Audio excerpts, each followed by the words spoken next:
వైఎస్ఆర్సీపీ అధినేత వైఎస్ జగన్మోహన్ రెడ్డి సమక్షంలో వైఎస్ఆర్సీపీలో చేరారు టీడీపీ బీజేపీ నేతలు. కర్నూలు జిల్లా ఎమ్మిగనూరుకు చెందిన బీజేపీ నాయకులు మురహరిరెడ్డి కిరణ్తో పాటు టీడీపీ నేతలు మల్లికార్జున, మధు వైఎస్ఆర్ కాంగ్రెస్ పార్టీ తీర్థం పుచ్చుకున్నారు. కండువా కప్పి వారిని పార్టీలోకి ఆహ్వానించారు వైఎస్ జగన్మోహన్ రెడ్డి. కూటమి ప్రభుత్వంపై ప్రజలు తీవ్ర ఆగ్రహంతో ఉన్నారని మండిపడ్డారు. ఎమ్మిగనూరు వైఎస్ఆర్సీపీ సమన్వయకర్త పుట్టా రేణుక ఎన్నికల్లో ఇచ్చిన హామీలు అమలు చేయకుండా మోసం చేసిందని మండిపడ్డారు.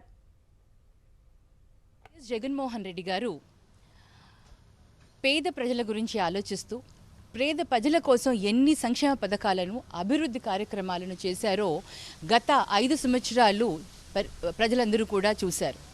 కేవలం రాజకీయ లబ్ధి కోసం మనం అధికారంలోకి రావాలి అని ఒకే ఒక్క ఒక కైండ్ ఆఫ్ కోరికతోటి కూటమి ప్రభుత్వం ఎన్నో అబద్ధపు హామీలనిచ్చి ఈరోజు ఏది కూడా నెరవేర్చకుండా ఉంది.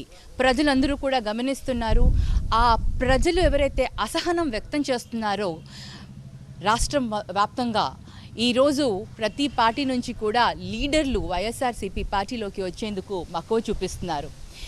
కూటమి ప్రభుత్వానికి మార్కెటింగ్ చేసుకునేంత నాలెడ్జ్ ఉంది, కానీ పేద ప్రజలని ఆదుకోవాలి అన్న మానవత్వం అనేది లేదు. ఇవాళ చూస్తుంటే మెడికల్ కాలేజెస్ కానివ్వండి, సంక్షేమ పథకాలను కానివ్వండి అరాకొరా ఇస్తూ మెడికల్ కాలేజెస్ని ప్రైవేటీకరణ చేస్తూ ఈరోజు ఆరోగ్యశ్రీని ఆపేశారు అంటే ఒక్కసారి ఆలోచించండి.